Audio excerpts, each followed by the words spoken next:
జగన్ గారు అంటే ఇప్పుడున్న పరిస్థితుల్లో అయితే మన యువతకు ఉద్యోగం కావాలండి. యువతకు ఉద్యోగం కావాలంటే ఎన్డీఏ ప్రభుత్వం కూటమి అధికారంలోకి రావాలండి. సంక్షేమ పథకాలు ఇవ్వడం వల్ల ఉపయోగం లేదండి. అభివృద్ధి ఉంటేనే రాష్ట్రం ఎక్కడికెళ్ళాలంటే ఎన్డీఏ కూటమి రావాలండి.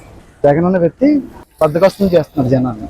మోడీ గారు అంటేనండి 2014లో 8వ స్థానంలో ఉన్న మన దేశాన్ని ఇప్పుడు 3వ ప్లేస్కి తీసుకొచ్చారండి. నేను 5 దేశాలని, ఫ్రాన్స్, ఇంగ్లాండ్ అటువంటి పెద్ద పెద్ద దేశాలని వెనక్కి నెట్టి ఇప్పుడు మన దేశం వర్మ గారు సామాన్య కార్యకర్త నుంచి 33 సంవత్సరాల పార్టీకి సేవలు అందించి బీజేపీకి సామాన్య కార్యకర్తకు కూడా ఎంపీ టికెట్ ఇవ్వచ్చు, పెద్ద పెద్ద మహామహాన వ్యక్తులు ఉన్నా సరే వాళ్ళని పక్కన పెట్టి శ్రీనివాస వర్మ లాంటి బీజేపీ ఒరిజినల్ బీజేపీ కార్యకర్త స్థాయి నుంచి ఒక ఎంపీ సీట్ రావడం చాలా మాకు ఆనందంగా ఉందండి. ప్రజాదరణ ఎలా ఉందండి? ప్రజాదరణ అంటే శ్రీనివాస వర్మ గారికి ఓటేస్తే నరేంద్ర మోడీ గారికి ఓటేసినట్టేనండి.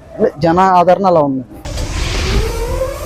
కమలం గుర్తుకు ఓటేద్దాం, బీజేపీని గెలిపిద్దాం.